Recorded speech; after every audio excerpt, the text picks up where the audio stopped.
करा काय होतंय बरं तुम्ही उगाच घे रेकॉर्ड कर आता परत आले तर मारून पाठवणार तुम्हाला पण हा अरे लिमिट आहे कुठल्या गोष्टीची बोलली आहे ना ती। शिवसेना खासदार संजय दिना पाटलांची मगरुरी, पत्रकारांना शिवीगाळ करत मारण्याची धमकी।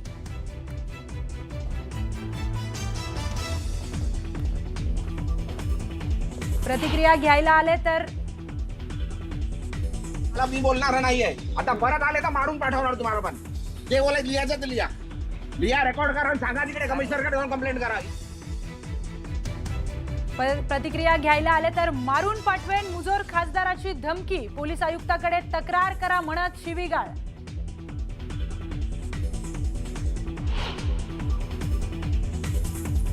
धमक्या देत आहेत, एवढे सगळे दादागिरीचा आव आणत आहेत। मी एवढंच विचारत आहे, थोडी जरी हिंमत आणि लाज असेल ना तर आज खासदारकीचा राजीनामा द्यावा आणि निवडणुका भाजपच्या चेहऱ्यावर किंवा मिंदेंच्या चेहऱ्यावर लढून दाखवा।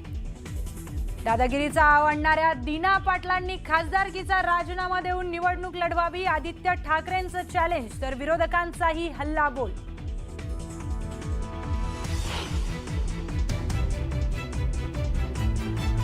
स्मशानात पाठवू, बॉम्ब टाकून मारू, पत्रकारांचे खून करू, भ्रष्ट मिंदे गटाचं हे अधिकृत सरकारी धोरण। पोलीस कमिशनरला घाबरत नाही, गृह खात्याची लखतरं वेशीवर टांगली जात आहेत। संजय राऊतांचा हल्लाबोल।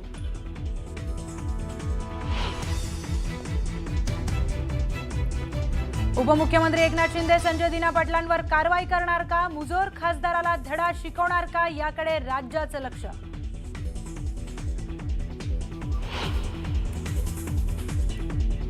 या अशा गोष्टींना पुढे पाठी घालते का हे देखील आपण पाहायला पाहिजे। राजकारणाचा स्तर कुठेतरी हा आता फार घसरत चाललेला आहे, थोडं स्टँडर्ड मेंटेन करा।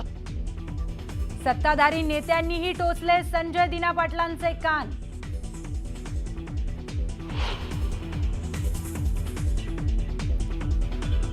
खासदार आमदार फुटीच्या चर्चांमध्ये तथ्य नाही, आमचा एकही आमदार फुटणार नाही, शरद पवारांचं मोठं वक्तव्य। एकनाथ शिंदे हे विधानभवन परिसरामध्ये पोहोचलेले आहेत, त्यावेळची दृश्य आपण बघू शकतो। त्यांची काही प्रतिक्रिया येते का तेही बघावं लागेल, कारण संजय दिना पाटील यांनी जे वक्तव्य केलेलं होतं त्यावरून वातावरण तापलेलं आहे, टीका केली जाते। जरी शिंदेच्या नेत्यांनी सारवासारव करण्याचा प्रयत्न केला असला तरी देखील ज्या पद्धतीची भाषा संजय दिना पाटलांनी वापरलेली होती त्यावरून आता सगळीकडूनच टीकेची झोड उठलेली आहे। त्यामुळे त्याच्यावर उपमुख्यमंत्री आणि शिवसेनेचे मोठे नेते, मुख्य नेते शिंदेची काही प्रतिक्रिया येते का याकडे सगळ्यांचं लक्ष आहे। आणि पत्रकार सुद्धा शिंदेची प्रतिक्रिया घेण्याचा प्रयत्न करतायत।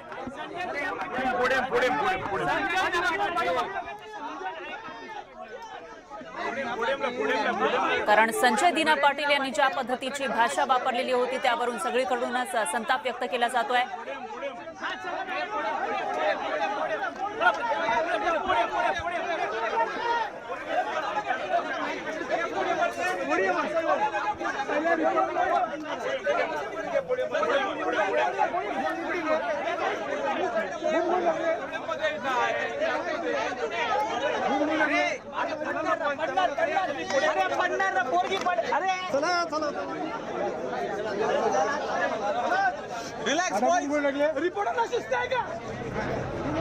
पोडियमवर येऊन ते प्रतिक्रिया देणार असं दिसतंय।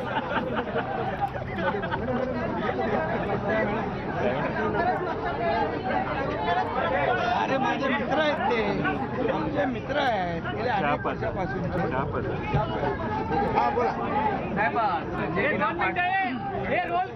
संजय दिना पाटील यांच्याकडे आज काही पत्रकार गेले होते आणि त्यावेळी त्यांनी आक्षेपार्ह वक्तव्य पत्रकारांविषयी जमा केलेला आहे आणि पत्रकारांना मारण्याची देखील धमकी दिलेली आहे।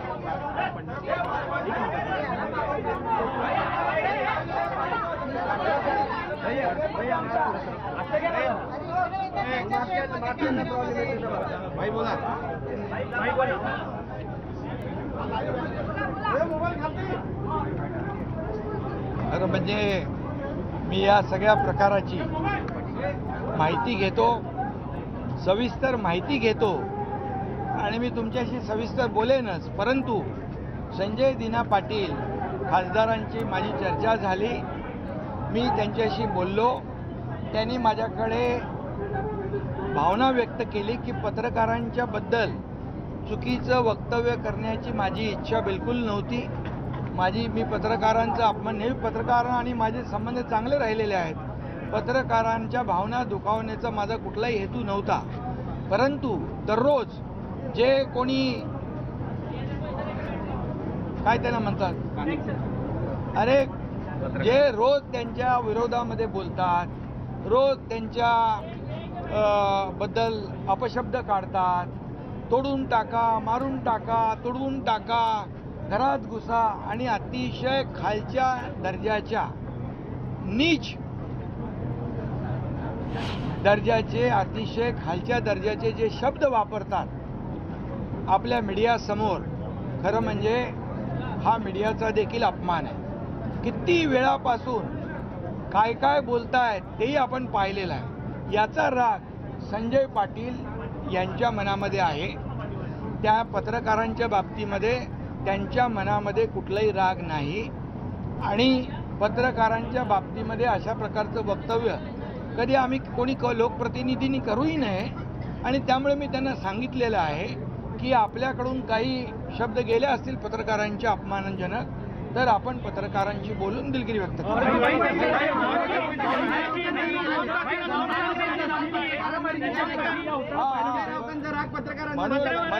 म्हणून मी सांगतो, त्यांनी तशीच भावना व्यक्त केलेली आहे.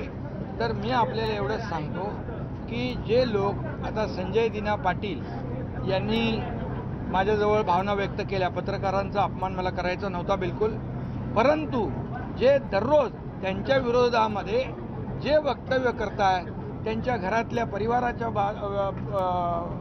परिवाराच्या बाबतीमध्ये वक्तव्य करतात, हे अतिशय निंदनीय आहे. हे आता कुठली पातळी आहे? किती दिवस तुम्ही बघताय? अगदी 2022 पासून आपण काय भाषा, काय लोक वापरतायत? म्हणजे ही काय लोकशाहीमध्ये हे काय महाराष्ट्राची संस्कृती आहे का? ही महाराष्ट्राची परंपरा आहे का? अशा प्रकारे आई बहिणींचा उद्धार करणं, आई बहिणीवरून शिव्या देणं, हे किती आणि पत्रकारांच्या समोर आणि डोंट कटही म्हणायचं. अरे काय हे काय? म्हणजे कुठल्या थराला जाऊन तुम्ही ह्या महाराष्ट्रामधली संस्कृती अगदी रसातळाला पोहोचवलेली आहे. याचा राग संजय पाटील यांच्या मनामध्ये आहे. मी पुन्हा एकदा सांगतो, संजय पाटलांनी माझ्याकडे भावना व्यक्त केल्यात. कुठल्याही पत्रकारांचा अपमान मला करायचा नाही आणि त्यांना या बाबतीमध्ये माझ्याकडून काही बोलणं अनावधानाने झालं असेल तर मी बिलकुल दिलगिरी व्यक्त करेन. अशा प्रकारचा माझी आणि त्यांची चर्चा झाली. आणि मी स्वतः सांगतो की पत्रकारांच्या बाबतीमध्ये कधीही लोकप्रतिनिधी असेल, आमचा विषय असेल, आपला पक्ष असेल, तर कधीही कुठल्याही प्रकारचा अपमान, पत्रकार आणि लोकप्रतिनिधी हे आपण दररोज एक दुसऱ्याला पूरक आहोत.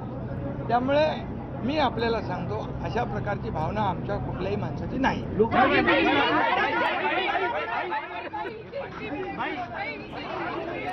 उपमुख्यमंत्री शिंदेंची ही प्रतिक्रिया आलेली आहे. तर माझ्याजवळ संजय दिना पाटील यांनी आपल्या भावना बोलून दाखवल्या, घटनेची संपूर्ण माहिती घेतो आणि प्रतिक्रिया देतो असं ते म्हणतायत. संजय पाटलांसोबत चर्चा केली असंही शिंदेंनी या ठिकाणी सांगितलेलं आहे. आणि त्याचबरोबर त्यांचा तसा म्हणण्याचा अर्थ नव्हता. जे दररोज त्यांना धमक्या देत आहेत त्यांच्या बाबतीमध्ये ते म्हटले असं या ठिकाणी सारवासारव करण्याचा प्रयत्न उपमुख्यमंत्री शिंदेंनी केला आहे. दिलगिरी व्यक्त करण्याची सूचना दिल्याचं सुद्धा शिंदेंनी सांगितलंय. त्याच्यामुळे आता संजय दिना पाटील हे दिलगिरी व्यक्त करतात का याकडे लक्ष आहे. घटनेची संपूर्ण माहिती घेतो आणि प्रतिक्रिया देतो असंही शिंदे म्हणतायत. मात्र आता लक्ष लागलेलं आहे ते म्हणजे संजय दिना पाटील यांच्या दिलगिरीकडे. कारण